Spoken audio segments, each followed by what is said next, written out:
मुख्यमंत्री डॉक्टर मोहन यादव ने प्रदेश भर के स्कूल कॉलेजों में जन्माष्टमी का पर्व मनाने का आदेश दिया है। बीजेपी सरकार के इस आदेश को लेकर बीजेपी और कांग्रेस के बीच राजनीतिक घमासान शुरू हो गया है।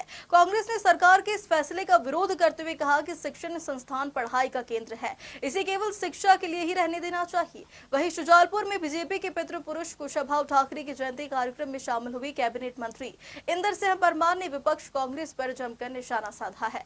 मंत्री इंदर सिंह परमार ने कहा कि कांग्रेस हमेशा भारत की मान्यता, भारतीय संस्कृति के खिलाफ आचरण करती है। शिक्षा के मंदिर संस्कार का काम सरकार कर रही है, तो इसमें क्या आपत्ति है।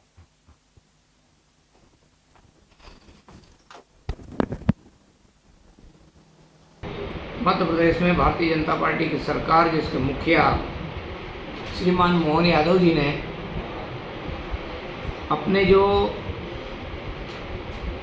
त्योहार है, रीति रिवाज है, उनके अनुसार समाज में जागृत किया है और इसलिए शासकीय और अशासकीय स्कूलों में ऐसे परंपरागत त्योहारों को मनाने का निर्णय किया है, जिसमें से हमने भारत की प्राचीनतम परंपरा गुरुकुल परंपरा को, गुरु को सम्मान देने की दृष्टि से गुरु पूर्णिमा का उत्सव मनाने का एक ऐतिहासिक निर्णय किया, जो आज सभी विश्वविद्यालय, महाविद्यालय और विद्यालयों तक मनाया जाने लगा है। इसी प्रकार से भगवान श्री कृष्ण ने, योगेश्वर श्री कृष्ण ने धर्म की स्थापना के लिए बड़े युद्ध का नेतृत्व किया था और लोक कल्याणकारी राज्य की स्थापना का बड़ा मंत्र उन्होंने पूरा किया था। और इसलिए मैं समझता हूँ कि भगवान श्री कृष्ण के जीवन में जिस प्रकार से उन्होंने अर्जुन को अन्याय के खिलाफ लड़ने के लिए गीता सुनाई थी,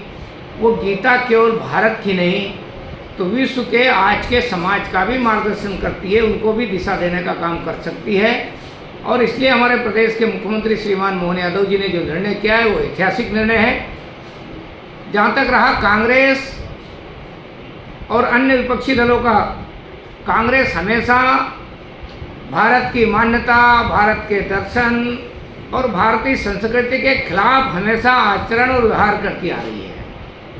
शिक्षा के मंदिरों में संस्कार का काम यदि सरकार कर रही है तो उन्हें मुझे लगता है कि क्या आपत्ति है।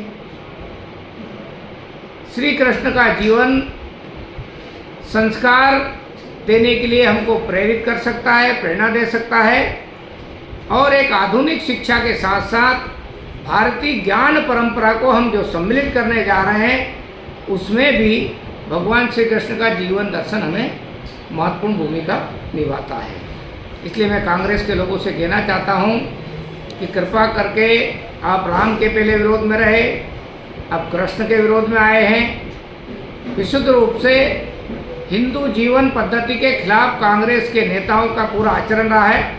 लेकिन मैं जब सोचता हूं बार बार तो मुझे लगता है कि आज दुनिया में जो एक बड़ा केंद्र है षड्यंत्र का, उस केंद्र के षड्यंत्र के हिस्से में कांग्रेस देश में काम कर रही है, क्योंकि अभी भी श्रीमती सोनिया गांधी और श्रीमान राहुल गांधी जी का दृष्टिकोण भारत केंद्रित नहीं है। अभी भी इनका दृष्टिकोण इटालियन केंद्रित है और इटालियन से आए हुए लोग कभी भारत भक्त नहीं हो सकते हैं। ये बात आज सिद्ध होते जा रही है।